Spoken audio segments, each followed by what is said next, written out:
নমস্কার। ওম গং গণপতয়ে নমঃ। ওম নমঃ শিবায়। আমি অ্যাস্ট্রোলজার ডক্টর নীলাদ্রি নারায়ণ বাসু আবারও একবার আপনাদের সামনে। আর আজকে আমি উপস্থিত হয়েছি আপনাদের কাছে মার্চ মাসের রাশিফল নিয়ে আলোচনা করব। তো আসুন দেখে নেওয়া যাক মার্চ মাসে রাশি অনুযায়ী কেমন কি যেতে চলেছে। সর্বপ্রথমে যেটা আমি বলে থাকি সেটা হচ্ছে যে মার্চ মাসে কি কি তিথি অনুষ্ঠান পড়েছে। আমাদের হিন্দু ধর্মের 12 মাসে 13 পার্বণ, কিন্তু যদি জ্যোতিষশাস্ত্র মতে চলা যায় তাহলে পরে অনেক রকমেরই বিষয় কিন্তু এর মধ্যে ইনক্লুডেড রয়েছে। সঙ্গে আপনারা কিন্তু পাবেন অবশ্যই এই মাসের গোচরগত পরিবর্তনগুলো শুরুতে আমি জানিয়ে দেব এবং তারপরে আপনারা রাশি ওয়াইজ আলোচনাগুলো পেয়ে যাবেন। শুরুতে যে বিষয়টা নিয়ে বলবো, যদি আপনারা চ্যানেলে নতুন হয়ে থাকেন তাহলে অবশ্যই চ্যানেলটা সাবস্ক্রাইব করে নেবেন এবং তার পাশাপাশি যেটা করবেন বেল আইকনটা টিপে দেবেন, তাহলে নতুন কোনো ভিডিওস আসলে পরে অবশ্যই আপনারা কিন্তু আমার কাছ থেকে নোটিফিকেশন পেয়ে যাবেন। তো আসুন শুরু করা যাক। ওম গং গণপতয়ে নমঃ। ওম নমঃ শিবায়। আশা করি সকলে ভালো আছেন, সুস্থ আছেন। ভালো থাকতেই হবে, কারণ দায়িত্বটা আমি নিয়েছি। আর প্রত্যেকে কিন্তু আপনারা যারা আমাকে সোনার বাংলা টিভি চ্যানেলে পাচ্ছেন, প্রতি সোম এবং শুক্রবার ঠিক রাত্রি 8:30টায় আপনারা কিন্তু ওটা লাইভ ফোন ইন অনুষ্ঠান, ফলে আপনাদের যাবতীয় জিজ্ঞাসা সেখান থেকেও আপনারা জেনে নিতে পারবেন। চলে আসবো তিথি এবং অনুষ্ঠানের বিষয়ে। সর্বপ্রথমে 6ই মার্চ পড়েছে বিজয়া একাদশী, ফলে 6ই মার্চের বিজয়া একাদশীর পরবর্তীতে আমাদের মোটামুটি পশ্চিমবঙ্গের সবচেয়ে বড় উৎসব সেটা হচ্ছে মহাশিবরাত্রি পড়েছে এবারে 8ই ফেব্রুয়ারি। 8ই ফেব্রুয়ারি আমরা উদযাপন করব হচ্ছে মহাশিবরাত্রি। তার ঠিক পরের দিন 9ই ফেব্রুয়ারি কিন্তু আমরা পেয়ে যাচ্ছি শনি অমাবস্যা, এবং এই শনি অমাবস্যা খুব পাওয়ারফুল একটা দিন এবং এর পাওয়ারে সারা শনি গ্রহ জনিত যাবতীয় সমস্যার সমাধানের জন্য কিন্তু খুব ভালো জিনিস। আলাদা করে ভিডিও আসবে, সেটার জন্য অপেক্ষায় থাকুন। চলে আসবো এরপর 12ই মার্চ পড়েছে হচ্ছে অবশ্যই কিন্তু আমাদের শ্রী শ্রী রামকৃষ্ণ পরমহংসদেবের জন্মজয়ন্তী এবং সেই তিথিতেই ওনার জন্ম হয়েছিল। এর পরবর্তীতে চলে আসবো আমরা 14ই মার্চে মীন সংক্রান্তি, অর্থাৎ এই দিন সূর্যের মীন রাশিতে গমন হয় এবং নতুন করে আমাদের মাসের সূচনা হয়, অর্থাৎ এই 14ই মার্চ থেকেই কিন্তু আমাদের চৈত্র মাসের সূচনা।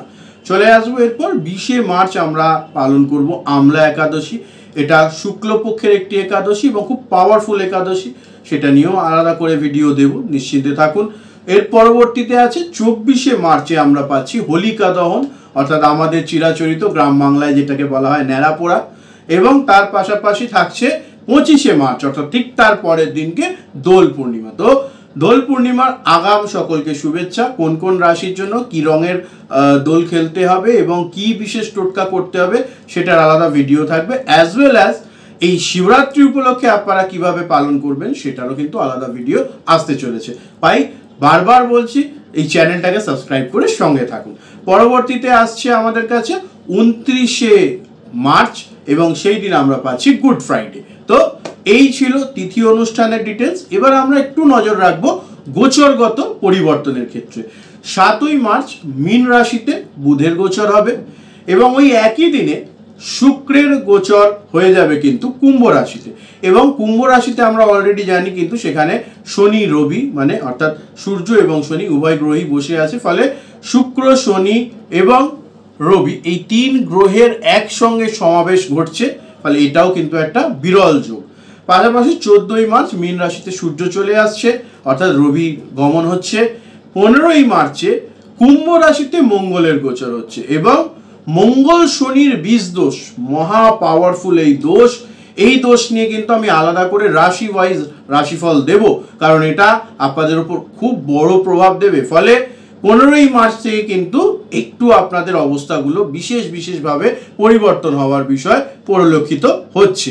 পাশাপাশি চলে আসবো আমরা 18ই মার্চে হচ্ছে শনি গ্রহ এতদিন অস্ত ছিল। আমরা জানি শনি গ্রহ যখনই সূর্যের খুব কাছাকাছি চলে আসে বা একই ঘরে যখন অবস্থান করে তখন শনি গ্রহ অস্ত হয়ে যায়, ফলে এই শনি গ্রহের উদয়কাল হয়ে যাচ্ছে 18ই মার্চে। 26শে মার্চ বুধ গ্রহ গোচর করবে মেষ রাশিতে এবং সেখানে বৃহস্পতির সঙ্গে বুধের একটা সুন্দর যোগ তৈরি হবে, এটা খুব ভালো একটা জিনিস। 31শে মার্চ শুক্র মীন রাশিতে গোচর করবে এবং রাহুর সঙ্গে কামক দোষ তৈরি করবে এবং তার কি ফলাফল হবে সেটাও কিন্তু আপনারা আলাদা করে রাশি ওয়াইজ রাশিফলে পেয়ে যাবেন। ফলে এটা ছিল আপনাদের জন্য তিথি এবং গোচরগত পরিবর্তন। এবার আমরা রাশি ওয়াইজ আলোচনায় চলে আসব। এখন আমরা আলোচনা করে নেব ধনু রাশির মার্চ মাস কেমন যেতে চলেছে। প্রথমেই আলোচনা করব আমরা শিক্ষা নিয়ে আলোচনায়। শিক্ষার ক্ষেত্রে যেটা দেখতে পাচ্ছি, পঞ্চমে বসা বৃহস্পতি কিন্তু খুব ভালো ফলাফল দিতে চলেছে সারা মাস জুড়ে, যেহেতু বৃহস্পতির এই শুভ দৃষ্টিটা থাকতে চলেছে পঞ্চমে এবং তার কিছু কিছু দৃষ্টি অন্যান্য ঘরগুলোর উপরে পড়বে, তাই নিম্নবিদ্যা, উচ্চবিদ্যা এবং উচ্চতর শিক্ষা বা বিদ্যা অর্জনের ক্ষেত্রে কিন্তু ধনুরাশির মানুষজনদের জন্য অবশ্যই ভালো ফলাফল এনে দিতে চলেছে মার্চ মাস। পাশাপাশি যেটা বলবো, চতুর্থে বসে থাকা রাহু এবং দশমের কেতু কিন্তু মাঝে মধ্যে কিছু কিছু বিষয় যেগুলো পড়াশোনার সঙ্গে লিঙ্কড নয় সেগুলোর জন্য একটু ফোকাসটা সরিয়ে দিতে পারে। সেই বিষয়টাকে আপনাদেরকে গুরুত্ব দিতে হবে, কারণ অযাচিত ঝামেলা, অশান্তি বিদ্যার্থী শিক্ষার্থীদের ক্ষেত্রে কিন্তু অবশ্যই মনঃসংযোগে ব্যাঘাত ঘটায়। আর যারা চাকরির পরীক্ষার জন্য প্রস্তুতি নিচ্ছেন তাদের ক্ষেত্রে বলবো, যখনই 7ই মার্চে শুক্র তৃতীয় চলে আসবে দ্বিতীয় ঘর থেকে এবং মঙ্গল 14ই মার্চে যখন থার্ড হাউসে মুভ করবে, তখন দেখবেন আপনারা খুব মোটিভেশন খুঁজে পাচ্ছেন, পরাক্রম খুব ভালো থাকবে এবং তার পাশাপাশি সারা মাস জুড়ে মানে 14 মার্চের পর থেকে কিন্তু আপনারা খুব পজিটিভ রেজাল্ট পেতে চলেছেন এই বিষয়গুলোর ক্ষেত্রে। তো সেটা একটা পজিটিভ দিক দেখতে পাচ্ছি, সেটাকে অবশ্যই কাজে লাগানোর চেষ্টা করুন। মোটিভেশন বাড়লে পরে জানবেন আপনাদের জন্য এটা ভালো। যারা চাকরির পরীক্ষার জন্য দীর্ঘদিন ধরে চেষ্টা করছেন তাদের কিন্তু চাকরিতে অবশ্যই মানে জব পাওয়ারও একটা কিন্তু সুযোগ রয়েছে, ফলে সেটা কাজে লাগানোর চেষ্টা করুন। এরপর চলে আসবো কেরিয়ার নিয়ে আলোচনায়। কেরিয়ারের ক্ষেত্রে যেটা দেখতে পাচ্ছি সেটা হচ্ছে যারা চাকুরিজীবী মানুষজন রয়েছেন তাদের ক্ষেত্রে চতুর্থে যখন বুধ এবং রবির একত্রে গোচর হবে 14 তারিখ থেকে, সেই সময় থেকে কিন্তু চাকরিতে পদোন্নতি, যদি যারা এতদিন ধরে জব খুঁজছিলেন, জব পাচ্ছিলেন না, তাদের জব পাওয়ার একটা সম্ভাবনা। এবং ভালো জিনিস হচ্ছে যেটা, যেহেতু রবি চতুর্থে আসছে সঙ্গে বুধকে নিয়ে আসছে, বুধ যদিও 7 তারিখে মুভ করে যাবে, ফলে 7 তারিখের পর থেকেই আপনারা চাকরির ক্ষেত্রে বা কর্মস্থলে খুব পজিটিভ ভাইবস একটা পাবেন 7 তারিখের পর থেকেই। 14 তারিখে এই ফলাফলটা আরও বেড়ে যাবে এবং এতদিন ধরে যেটা হয়তো আপনাদের কোনো প্রমোশন ডিলে হচ্ছিল বা আপনারা স্যালারি হাইকের ব্যাপারে খুব একটা পসিবল আউটকাম পাচ্ছিলেন না, সেগুলো হওয়ার একটা সম্ভাবনা রয়েছে। তো এটা একটা পজিটিভ দিক দেখতে পাচ্ছি। পাশাপাশি বলবো, যারা মনে করছেন নতুন জবের জন্য অ্যাপ্লাই করবেন তারা অবশ্যই কিন্তু 7 তারিখের পর থেকে নিশ্চিন্তে করুন, অবশ্যই পজিটিভ রেজাল্ট পাবেন থ্রু আউট দি মান্থ। এবার চলে আসবো ব্যবসায়ীদের আলোচনায়। ব্যবসায়ীদের ক্ষেত্রে যেটা বলবো, দশমের কেতু কিন্তু কিছু কিছু ক্ষেত্রে আপনাদেরকে পরীক্ষা নিচ্ছে, অর্থাৎ আপনারা ভালো কাজ করলেও হয়তো অনেক সময় পজিটিভ রেজাল্ট পেয়ে উঠছেন না, তার জন্য একটু ধৈর্য ধরুন। আমি যেটা দেখতে পাচ্ছি, মোটামুটি যখন থার্ড হাউসে মঙ্গলের গোচর হয়ে যাবে 14 তারিখে এবং 4th হাউসে রবি থাকবে, এই রবি এবং মঙ্গল একসঙ্গে তৃতীয় এবং চতুর্থ ঘরকে যখন বল প্রদান করবে, তখন কিন্তু ব্যবসার ক্ষেত্রে আপনাদের ভালো ফলাফল হওয়া শুরু হবে। ফলে মোটামুটি ধরে চলুন 17-18 তারিখের পর থেকে ব্যবসার ক্ষেত্রে আপনারা একটা অগ্রগতি দেখতে পারবেন, কন্টিনিউয়াস গ্রোথ দেখতে পাবেন। এতদিন যেটা থেমে থেমে হচ্ছিল সেখানে একটা গতি আসবে এবং সেই গতির ফলে দেখবেন অনেক আটকে থাকা কাজ আপনাদের সফল হয়ে যাবে। যারা ব্যবসা শুরু করবেন ভাবছেন তাদের জন্য আমি বলবো 7ই মার্চ থেকে 14ই মার্চের সময়কাল খুবই ভালো, এই সময়টাকে কাজে লাগান। বিশেষ করে এতদিন ধরে অনেক অপেক্ষা হয়েছে, আর অপেক্ষা নয়, এবার এক্সিকিউট করবার টাইম এসে গেছে। চলে আসবো এরপর আপনাদের পরবর্তী সেগমেন্ট, অর্থাৎ রিলেশনশিপের বিষয় নিয়ে আলোচনায়। রিলেশনশিপের ক্ষেত্রে যেটা দেখতে পাচ্ছি, সম্পর্কে স্থায়ীকরণের যোগ, সম্পর্কের স্থায়ীকরণের যোগের খুব ভালো ভাইবস দেখতে পাচ্ছি মার্চ মাস জুড়ে। ফলে যারা সিঙ্গেল রয়েছেন তারা কোনো সম্পর্কে লিপ্ত হতে পারেন, সেটার জন্য যখন শুক্রের দ্বিতীয় থেকে তৃতীয় আসবে তখন পসিবিলিটিসগুলো বাড়বে। যদিও এর একটা পজিটিভ বাতাবরণ অলরেডি চলছে, কারণ একদিনের দেখাতে তো কাউকে ভালো লাগে না, আজকালকার মানুষ প্রচণ্ড জাজমেন্টাল হয়, ফলে সেখান থেকে ধনুরাশির মানুষজনেদের জন্য এটা একটা পজিটিভ জিনিসই দেখতে পাচ্ছি। পাশাপাশি যেটা বলবো, যারা সিঙ্গেল আছেন তাদের মিঙ্গল হওয়ার যোগ, এবং 14 তারিখের পরে এই সম্ভাবনা আরও বেশি বৃদ্ধি পাবে, 14ই মার্চের পরে, এবং এটা থাকবে 26শে মার্চ পর্যন্ত। ফলে এই সময়ের মধ্যে যদি কাউকে প্রপোজ করবার জন্য চিন্তা ভাবনা রেখেছেন, সেটা এই সময় করুন, ডেফিনেটলি ভালো ফলাফল পাবেন। পাশাপাশি চলে আসবো আমরা পরবর্তী বিষয়ের আলোচনায়, অর্থাৎ পারিবারিক এবং দাম্পত্য জীবন। পারিবারিক এবং দাম্পত্য জীবনের ক্ষেত্রে যেটা দেখতে পাচ্ছি যে শ্বশুরবাড়ির মানুষজনেদের জন্য, জাতক জাতিকা উভয়ের ক্ষেত্রে শ্বশুরবাড়ির মানুষজনেদের জন্য কিছু কিছু অশান্তি সমস্যা হওয়ার সম্ভাবনা রয়েছে।